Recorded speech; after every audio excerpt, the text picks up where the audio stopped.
So, quick note on questions. Because it's more fun to have discussions with people who disagree, if you go to the question line, I think they have question lines, and you raise your hand because you disagree, you go to the front of the line. Because it's more fun to talk with people who disagree. Because unlike the people out there, I actually like talking with people with whom I disagree.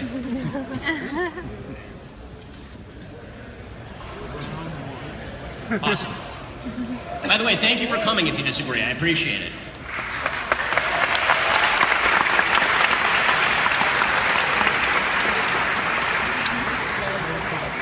Hey, how you doing today? Sorry. First off, I actually really appreciate you coming, because a big thing I tell people is that if we don't listen to each other, we're gonna go nowhere. So, I appreciate you coming, so thank you. Yeah, of course. Something that caught me as interesting was when you talked about statistics with rape. I just want to share a story. I'm actually LGBTQ, so I was actually expecting this to be much more offensive, and I was like, that was it. So, sorry to disappoint you. Yeah. My question about your statistics on rape culture, don't you think that maybe a lot of women who experience this don't want to come forward? If you don't mind me giving an example, you're Jewish, so you know Long Island, New York. There was a case in Long Island, New York, where there was a pediatrician who, no, seriously, there's no, I'm waiting to hear the case. Not everyone in Long Island is Jewish.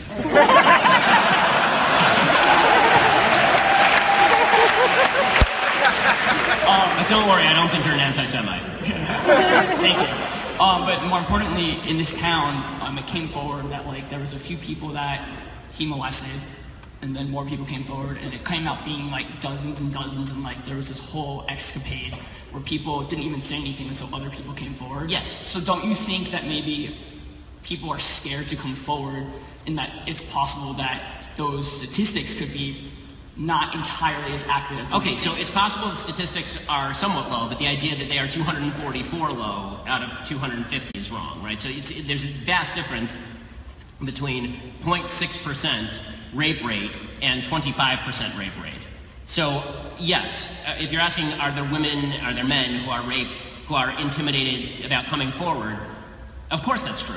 And of course we need to make it easier for people to come forward and report rape.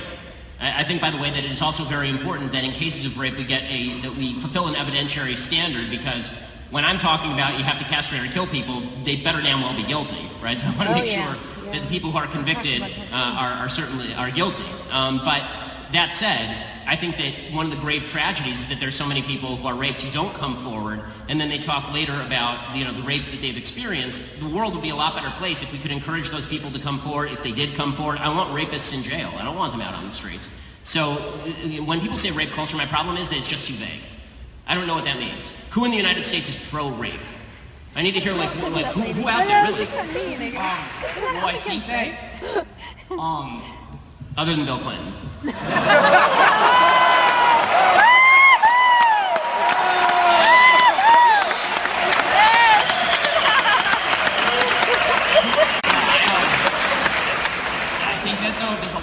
Wouldn't you say though that, we're on college campus, I see a lot when I'm out, guys taking advantage of girls. I don't think they're thinking, let me go rape this girl, but couldn't you say that there's a very close narrative between... I think there's an irresponsibility culture. I'm not sure that there's a rape culture. Okay. And what I mean by that is that, what you're talking about, first of all, if there is a culture, again, I don't know who's out there saying rape is good, but I think there are people out there saying that getting drunk and having sex with random people is good. And if that leads to a higher rape rate, if there's a correlation there, that's a problem, obviously.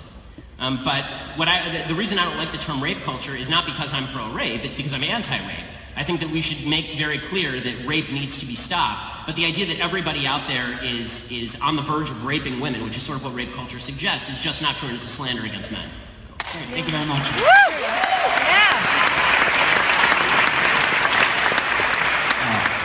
Hi Ben, I'm a philosophy major here at UF, and I'm sorry. That's your first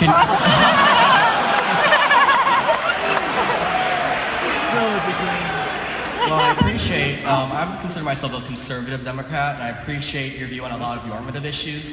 You're the last one, so be careful out there. Yeah, I appreciate your view on a lot of normative issues, but on healthcare I disagree because of the theoretical underpinnings, so I'm gonna address a question about that Sure. that I wrote while I was sitting down. A state is an entity that exists for the protection and flourishing of its citizens. If it didn't protect and promote the flourishing of its citizens, it would be useless. As a society, the people that make up a state, we have certain obligations to our fellow man and women, not just negative responsibilities like do not kill, but also positive ones to promote the welfare and human rights of our fellow man. My basic question is why you don't view healthcare as one of those inalienable rights that's necessary for citizens to thrive, such as defense, the police force, or firefighters. After all, health is necessary for our very existence. It is no less necessary for us to be citizens than the loss of life from foreign invaders or a robber. So I understand the question. This is, by the way, this is a moral argument, not a practical argument. Right. No, I've got you, and it's a good question. I mean, so two things. One, you and I have a different view of rights. I don't believe that there is such a thing as a quote-unquote positive right. I believe that you have inalienable rights from government and from other human beings. And what I mean by that is to be free of other human beings. So I have a right not to be murdered by you, but I don't have a right to take your money in order to feed myself. Okay, that's the difference in positive right and negative. So that's called the profit over people. Like, I'm a utilitarian, so I believe in maximizing human flourishing. Okay, so there's a lot of problems with utilitarianism as a political theory, as opposed to sort of a rights-based Lockean political theory. One of the big problems with utilitarianism is you actually have to define your terms. Well, Mill was a utilitarian. I know, and I agree with Mill's basic concept of that the government should only regulate externalities, which is sort of a Mill perspective, but which you don't, because actually regulating healthcare is not regulating externalities, it's regulating somebody's own care for themselves. But the problem with utilitarianism as a theory is that if it benefits the collective, you can crush the rights of the individual. Utilitarianism, including vision of individual rights, is one thing, but utilitarianism without that view, which is what you're talking about, you end up inevitably with the collective destroying the individual. So, the difference I would pose between firefighting and police is that the police are there. It's the job of the state to protect you from other people. That is the job of the state, or national defense, right? That's the job of the state to do that. I don't think that it's the state's job to provide, to make you flourish. It is your job to make you flourish in the absence of curbing other people's rights. That's where we have a fundamental disagreement, and that's also why here's a quick explanation of healthcare, and I can do this in, I promise, like a minute and a half. You ready? So Dan McLaughlin of National Review put this the best way. There are three things you can have about healthcare. You can have universality, affordability, or quality. You can only have two of those three. There's no system that provides all three. And there's certainly no system so if you want universality and affordability, it's going to be crappy quality. That's nationalized healthcare. If you want universality and quality, then you have to bankrupt the country and spend an inordinate amount of money on your healthcare system. And if you want what I want, which is affordability and quality, then you have open competition, but it means that some people are going to have to rely on a community of people around them, but not through government. And this is the great gap, I think, is that it used to be, Tocqueville talks about this, that we all used to be members of communities, religious, social groups, and we all used to take care of each other outside of government. As government grew, we withdrew. And so as Robert Putnam says, the sociologist in Bowling Alone, we've all become sort of these people who live in our houses and we don't talk to our neighbors. If we have a problem, we go to the government. Instead of going, if I have a problem, I go first to my family, and then beyond that, I go to my synagogue.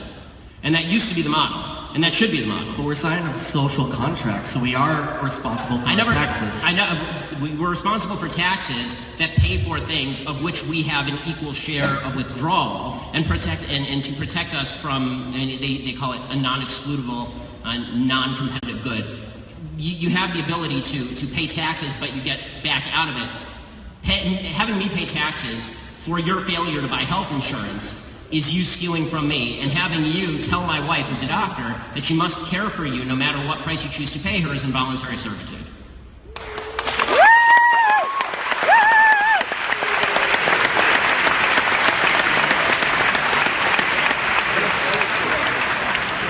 Thank you for coming, man. I appreciate you being here. Thanks. As a liberal, progressive, and all that. Thank you for again. All the people who came and disagreed, I appreciate it. Thank you. Okay. Anyways, I have a lot of questions, but I'll focus on one of the ones I really wanted to ask. Perfect. So, do you agree with Glenn Beck's decision to fire Tomi Lahren over her pro-choice comments? Also, if one of your editors at the Daily Wire decided to voice pro-choice views and write a pro-choice column, would you allow that? Also, even if you disagree with Beck's decision, you must realize that Tomi Lahren's incident shows that people on the right can also get triggered or be snowflakes, to use one of your terms. So, look, everyone is capable of being offended by views they don't like. As far as Glenn and Tommy Lahren, my understanding, having talked to people at the Blaze, is that it wasn't that she was fired for being pro-choice. I assume there are people who work for me who are pro-choice. The position of our company is not pro-choice, so I would not print a pro-choice column in our pages because we have positions. They're leftist, if you're Salon, you're not going to print right-wing positions. You can have your own editorial view. That's fine. That's not the same thing as a public square like this one where everybody should be able to speak. The idea is I don't have to pay somebody for perspective that I don't like, and that's true for Glenn as well. Should he have fired her? I think the reason that he fired her was not because she was pro-choice, it was because she'd fibbed and said she was pro-life and then flipped and called all the pro-lifers hypocrites. That's what he said anyway. Yep. Hey Ben, since you mentioned the misgendering thing at the beginning of your speech, Yes. I wonder if you're aware of the Bill C-16, which is in the Canadian Senate right now, and the controversy that it's causing, and Professor Jordan Peterson's view on it. And I wanted to know what's your perspective on that whole, shamble. So Jordan Peterson is coming up against some basically hate speech laws in Canada, correct? Yes. That's the short version? Okay, so, in a way, yes. yeah, so I think that hate speech laws are idiotic and violative of the First Amendment. I think if you make a bad argument, we should be able to defeat you in the public square. And I think that the idea that that Canada is going to use the government to crack down on somebody for speaking basic biology just demonstrates that feelings now take dominance over fact in leftist areas. Yeah. Hi, Ben. Thanks, Dan. I had a question about faculty fascism on school campuses. I'm at a high school where the director of my program pulled me aside and said that everything I think and believe goes against what's academically expressed at the school. And I said, well, don't I have the right to voice my opinion in a respectful way? And he said, no, I just don't think it's a good idea for you to voice your opinion in the classroom. So I'm wondering what's the best way to handle the situation, and if I can shake your hand after the question. So as far as shaking hands, I've been told by security that that's not possible, but I will give you the long distance handshake. As far as how to act in the classroom, this is the same thing I say to all students, which is you have to make a basic cost-benefit analysis. Do you think that it's worthwhile getting a bad grade to mouth off to your professor? And the answer typically is no. Typically, it's better to just... the only time to have a political conversation is if the person is capable of being convinced, or if there's an audience there and you're doing it in order to destroy the person you're having a discussion with for the benefit of the audience. Right? That's really the only reason. Okay, thank you. Ben, thank you so much for coming. My question is really about Islamic extremism and how do you reconcile a political view of Islamism in a liberal society? So I've heard the argument that in a liberal society you should have a free and open exchange of ideas. And the counter argument is, well, you want a free and open exchange of ideas, let the Islamists in, right? And we'll just debate the ideas against them, and eventually they'll lose. Okay, so my question is, yeah. Number one, does that hold water? And number two, should we just allow people, for example, into Europe, should we just allow people into Europe, or not we, but should Europeans allow people into Europe that clearly hold views that are antithetical to Western values in the goal that they'll just be able to convince them otherwise? So I care less about views than I do about behavior. The question is, do you want to let people in whose culture and views affect their behavior in a way that's antithetical to Western values? So you can believe whatever you want so long as you don't go do it. One of the problems that you've seen, with the rise in terrorism in Europe and the rise in crime rates in Europe and the rise of these cultural enclaves that don't value Western civilization in Europe, that's all manifested in behavior. Like, I have no problem with a person wearing a hijab. Hey, I wear a funny hat all day long too. I mean, it's like there are lots of religions where you wear a hat and everybody looks at you and they're like, that's weird, right? But I don't have any problem with that at all. What I do have a problem with is a viewpoint that manifests as behavior. So, if you're asking me would I have a debate with somebody who's a radical Islamist, yes. If the question is, should a society give membership in that exclusive group to somebody who's dedicated to destroying in their viewpoint, dedicated in their viewpoint and the behavior that manifests from that viewpoint, dedicated to destroying the foundations of that society, the answer is absolutely not. And that's not restricted to radical Islam. That's true for any viewpoint that is dedicated to the destruction of the foundations of Western civilization. So if I may just one quick Sure. follow-up. So then should there be some type of, ideological litmus test Yes. to allow people into a country? Yes. There absolutely should be an ideological litmus test to allow people citizenship in a country. A country is a club. A nation like the United States, particularly founded on an ideal, is a club. I would make that litmus test a lot more stringent than it currently is.